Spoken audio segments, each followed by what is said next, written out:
नमस्कार. शरद पवार यांचा राष्ट्रवादी फोडून अजित पवार यांनी वेगळी चूल मांडली खरी, पण ही चूल काही केल्या व्यवस्थित पेटताना दिसत नाही. पहिल्या दिवसापासून या चुलीतून घरातल्या माणसांना गुदमरून टाकण्याचं काम केलं आहे. बारामतीची निवडणूक तर अजित पवार हरलीच, पण राज्यात केवळ एका जागेवर त्यांना विजय मिळवता आला. अजित पवार पक्षाची परिस्थिती आणि भवितव्य फारसे चांगले नाही हे आता अजित पवार यांच्यासोबत गेलेल्या आमदारांच्याही लक्षात आलेलं आहे. याची जाणीव आता त्यांनाही झालेली आहे.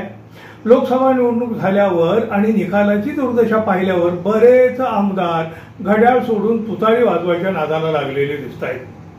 त्यातच अजित दादांनी दुसरा एक मोठा निर्णय घेतला आणि दादांच्या पक्षाला आता अंतर्गत हादरे बसू लागले आहेत.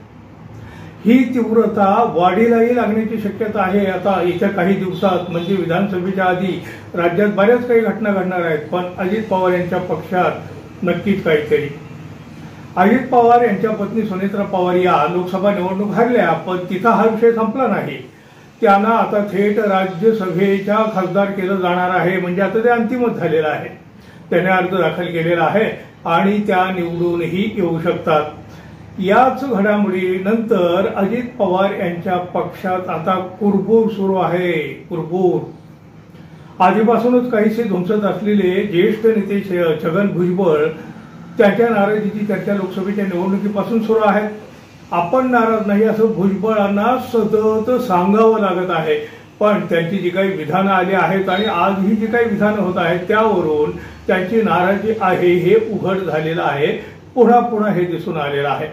आता तर पक्षातील ज्येष्ठ नेत्यांना डावलून अजित पवार यांनी आपल्याच पत्नीला राज्यसभेवर संधी दिली आहे. पक्षातील ज्येष्ठ नेत्यांना हे कसं पचणार, कसं रुचणार? अहो, इच्छा असूनही भुजबळ यांना लोकसभेची निवडणूक लढवता आली नाही. त्यामुळे राज्यसभेवर आपली वर्णी लागेल अशी स्वप्न त्यांनी पाहिली असतील काय, पाहिली होती ही आणि तशी त्यांची इच्छा देखील होती. पण ऐन वेळी मात्र घडले ते वेगळेच. आधीच्या पक्षात सगळं काही आलबेल नाही. सगळे आमदार आपल्या भवितव्याची चिंता करू लागले आहेत. आता ते तणावातही येताना दिसू लागले आहेत.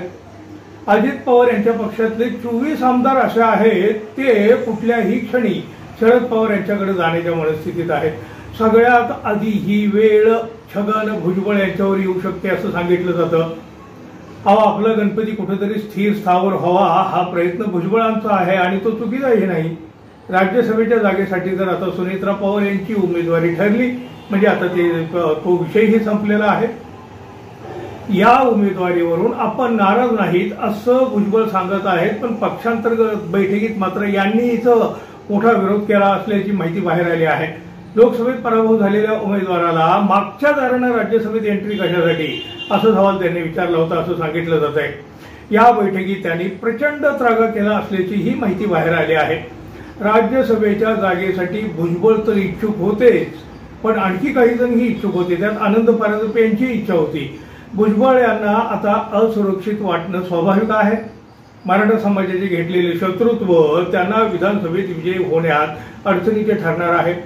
येवला मतदारसंघातून निवडून येणं त्यांच्यासाठी आता कठीण आहे. त्यामुळं राज्यसभेवर जाणं हा त्यांच्यासाठी एक राजमार्ग ठरणार होता, पण तोही रोखला गेला. नाशिक येवला भागात आता भुजबळ नकोसे झाले आहेत लोकांना. भुजबळ यांना अनेक कार्यक्रमाला बोलवणं देखील आलेलं नाही. भुजबळ यांना सोबत घेतलं तर मराठा समाज नाराज होईल म्हणून त्यांना जाणीवपूर्वक दूर ठेवलं जातं. एकूण परिस्थितीचा अंदाज भुजबळ यांना आलेलाच आहे. खूप जाणकार नेते आहेत ते. त्यामुळं त्यांना तर राज्यसभा हवीच होती, पण पक्षातील अन्य काही नेत्यांनाही ही राज्यसभा आपल्यालाच मिळेल अशी अपेक्षा देखील होती. अजित पवार यांनी सुनेत्रा पवार यांना राज्यसभेची जागा दिली. आता सुनेत्रा पवार यांना मंत्रीपद देखील दिलं जाणार आहे अशी माहिती पुढे आली आहे. सुनील तटकरे हे जनतेतून निवडून आलेले खासदार आहेत. त्यांना केंद्रीय मंत्रीपद पाहिजे होतं. प्रफुल्ल पटेल हे देखील मंत्री होऊ इच्छितात.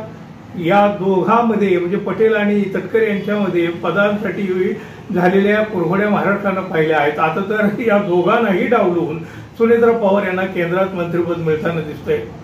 अहो, सगळंच आपल्या आणि आपल्याच घरात हा प्रकार बाकीच्या आमदारांना किंवा बाकी अन्य नेत्यांना किती रुचेल आणि कसा रुचेल? अजित पवारांच्या पक्षातील निर्णय अजित पवार, सुनील तटकरे हेच घेतात. बाकीच्या आमदारांना गृहीत धरले जात नाही, त्यांचा विचारही केला जात नाही.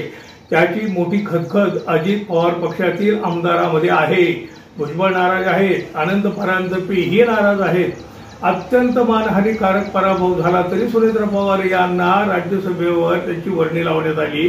भुजबळ काहीही म्हणत असले, नाराज नाही असं सांगत असले तरी हेच भुजबळ आता पुन्हा मातोश्रीचे दरवाजे वाजवू लागले तर आश्चर्य वाटण्यासारखं नाही. उद्धव ठाकरे आणि छगन भुजबळ यांच्यात काही दुरावा नाही. त्यामुळे पुन्हा शरद पवार यांच्याकडे जाण्यापेक्षा ते उद्धव ठाकरे यांच्याकडे जाऊ शकतात असा एकंदर सूर ऐकायला मिळायला लागला आहे. तिथं जाणं भुजबळ यांच्यासाठी नक्कीच आणि अधिक सुरक्षित आहे. आपल्या पत्नीसाठी अजित पवारांनी भुजबळ यांना प्रचंड नाराज केलेला आहे. ही नाराजी अधिक वाढत जाणार आहे. अजित पवार आणि सुनील तटकरे हेच भुजबळ यांचा काटा काढणार आहेत का, हा प्रश्न देखील आता समोर आलेला आहे. भुजबळ यांना डावलून आपल्या पत्नीला राज्यसभेवर संधी देण्याचा अजित पवारांचा निर्णय तुम्हाला योग्य वाटतो का? काय वाटतं तुम्हाला? तुमच्या प्रतिक्रिया आम्हाला जरूर कळवा. आपण अजून आपल्या चॅनलला सबस्क्राईब केलं नसेल तर कृपया सबस्क्राईब करा, बेल आयकॉन क्लिक करा आणि जाता जाता एक लाईक अवश्य करा. धन्यवाद. पुन्हा भेटू. तोपर्यंत नमस्कार.